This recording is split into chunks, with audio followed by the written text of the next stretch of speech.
Hi, I'm Hugh Merrill. I'm Hugh Merrill. It was really great. A show popped up. Ada Koch contacted me for TJ Templeton at the Bunker Art Center, kind of in the East Crossroads. I'm not quite sure where that begins and ends, and kind of just on the other side, heading west of wonderful 18th and Vine. And I had started a series of, I was invited to have an exhibition there, and it was to be collaborative. And so I asked Jose Faust, the artist, poet, to join with me. And he agreed, and we talked, and he didn't particularly want to show, he didn't feel like he had something to show. So he said, why don't we work together? And he's writing poetry about a series of drawings that I have been working on that you can see behind me here. And these drawings are titled Invasion. And since that is the name of the exhibition and obviously relates to the Russians invading, and I'm going to use the word rape, which I would very seldom ever use. But I think that that's what this is, and it's just horrid. And I wanted to, in fact, I didn't have a choice. I was working on these drawings that were actually came from many years ago, and I'd returned to them.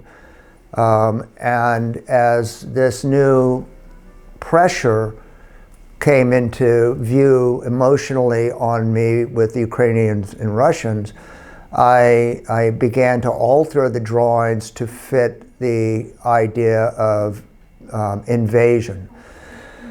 And so the drawings originally were based on a wonderful etching made in the 1970s by a dear friend of mine, Mary Keneally.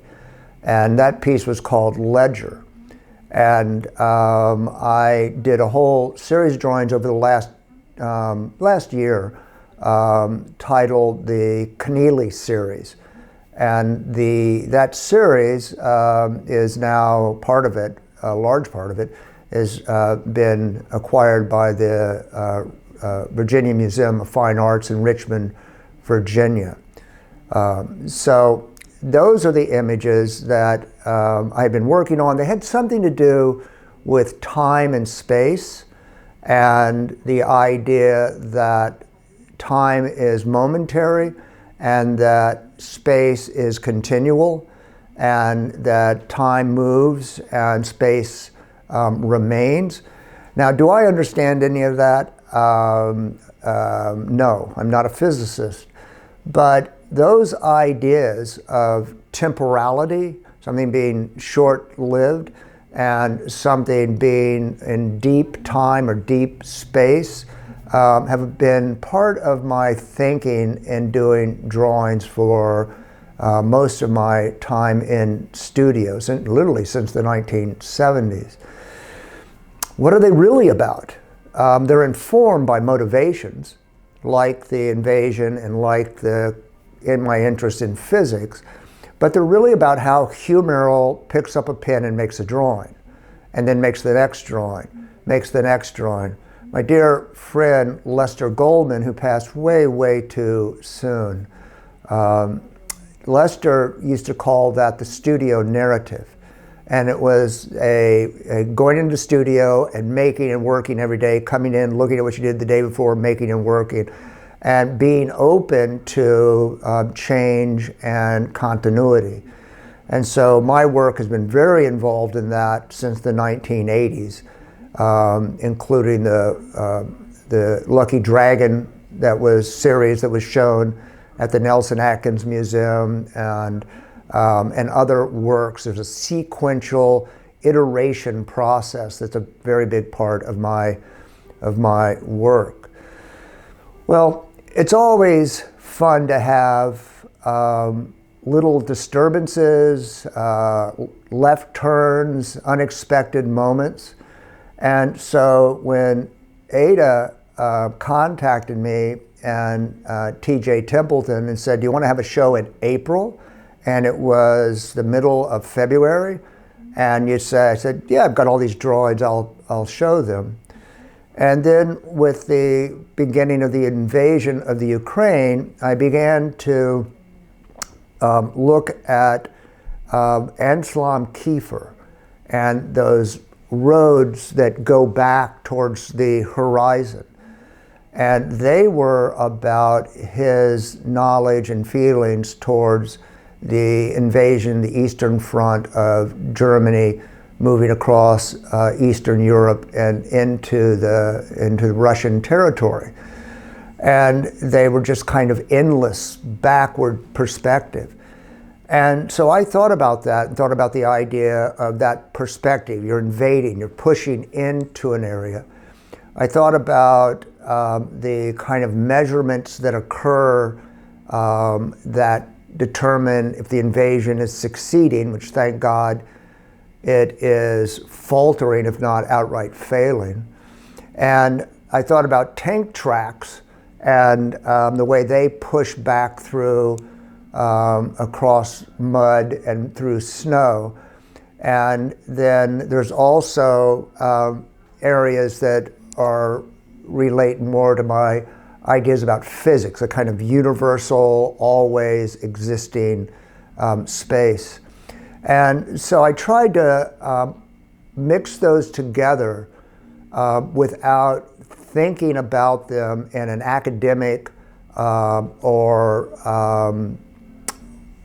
left-brained manner, that I wasn't being logical about them, I was being divergent, which is the way that I work. I pull things together, layers of content, and then they have to fit together, and then they express. And so those drawings behind me are about that way of working. Well, I went down and saw the gallery, and TJ showed me the gallery space that I was given. It's beautiful space, but it was a lot bigger. I thought we'd just have 5 or 6 of these up on the wall with the great poetry of Jose Faust next to it. And I was excited and challenged by actually having a much bigger space. So I came back and I said, okay, if it's named Invasion, how are you going to fill this space?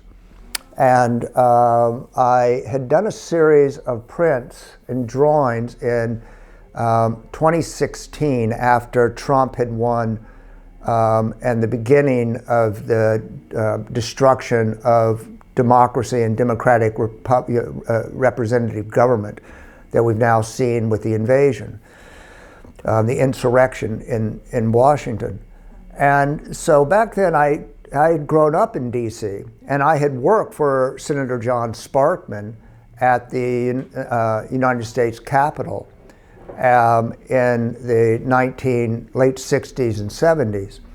And so to see that space that I had was such a part of my daily life. My mother worked up there, my father was a big wig in agriculture department and spent a lot of time with senators, and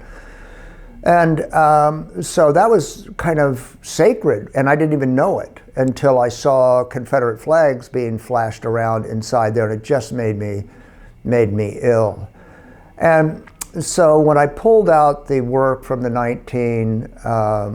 2016, I've reworked it now, drawn and worked back into it a bit, retitled some of the pieces so that they relate to the January 6th insurrection.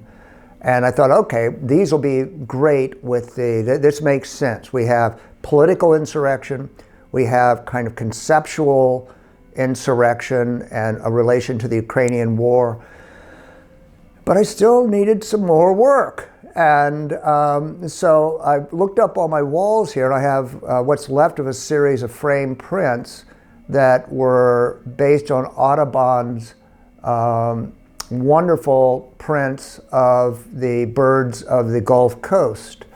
And I had made a series based on those birds. I'd spent a lot of time in Florida, And I knew these birds that had died when the Horizon oil spill puked out all of that horrible oil. And so I had done a series of 8 or 9 of those, and I had 4 left in this part of the series.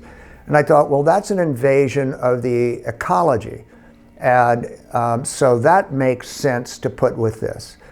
And so those are the 3 sets of work that will make up the invasion, a kind of an unexpected turn in the drawings that I was doing that began to relate to the Ukraine, a reopening of part of the dialogue with the idea of monuments in Washington, D.C., and then the birds of the Gulf based on Audubon's amazing engravings.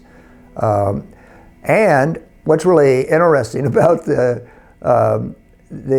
Audubon prints is they were printed in Manchester, England, and they were hand colored meticulously. Each one in the set was hand colored identically by a group of incredibly talented women who were nothing more than workers like in any fabric industry, the cotton mills. They just, and so they went on strike and demanded more money because this was such a tedious, incredibly difficult thing to do. But Audubon and the people at the print facilities in Manchester, England, of course, won. But I do want to bring, because they should be recognized for that attempt and that incredible work. So a lot of times behind something that we love, like the Audubon prints, there's a dark story, and that's just the way life and the world runs. So Kat Day is incredible, and she is your pronoun she? What's your pronoun? Catherine. Oh, okay. And so do you have anything you want to ask me? Just about your show. It's going to be on first Friday? Yeah, it opens first Friday in April. That would be good. It's at the Bunker Art Space. Here, pass me that and I can, I'm bad at this kind of thing. The Bunker Art Center. And so if you put in thebunkerartcenter@gmail.com, it pops up. And I don't have the address right here, but it's on 19th Street and Troost. It's right, if you go down Troost and you take a left at 19th Street, you can park right in front of the Bunker Art Space. And that is an incredible art space. And TJ and the other folks there really have put something very special together.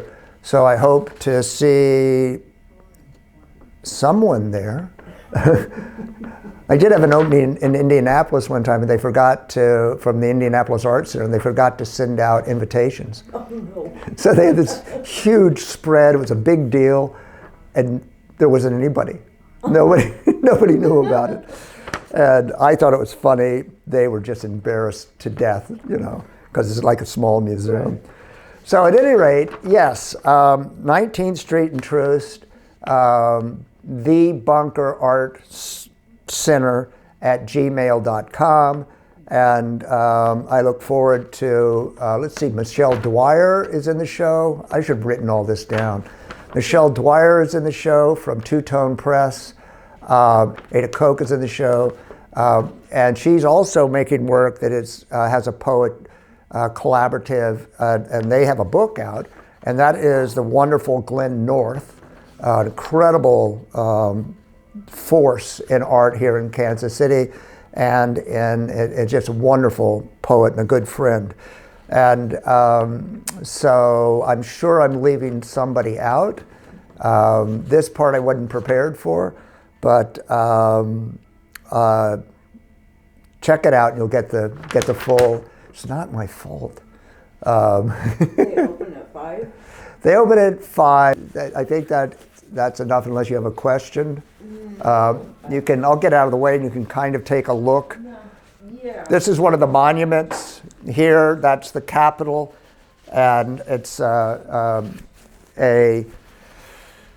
Capitol, and there's doves and hawks, or doves and eagles, flying around, kind of fighting for ascendancy, who's going to be, and what I thought in 2016 has altered since the January 6th insurrection. And so I think it has a different meaning because of the change in time and what occurred there. And then the rest are the invasion series. And so, yeah, wish you all the best.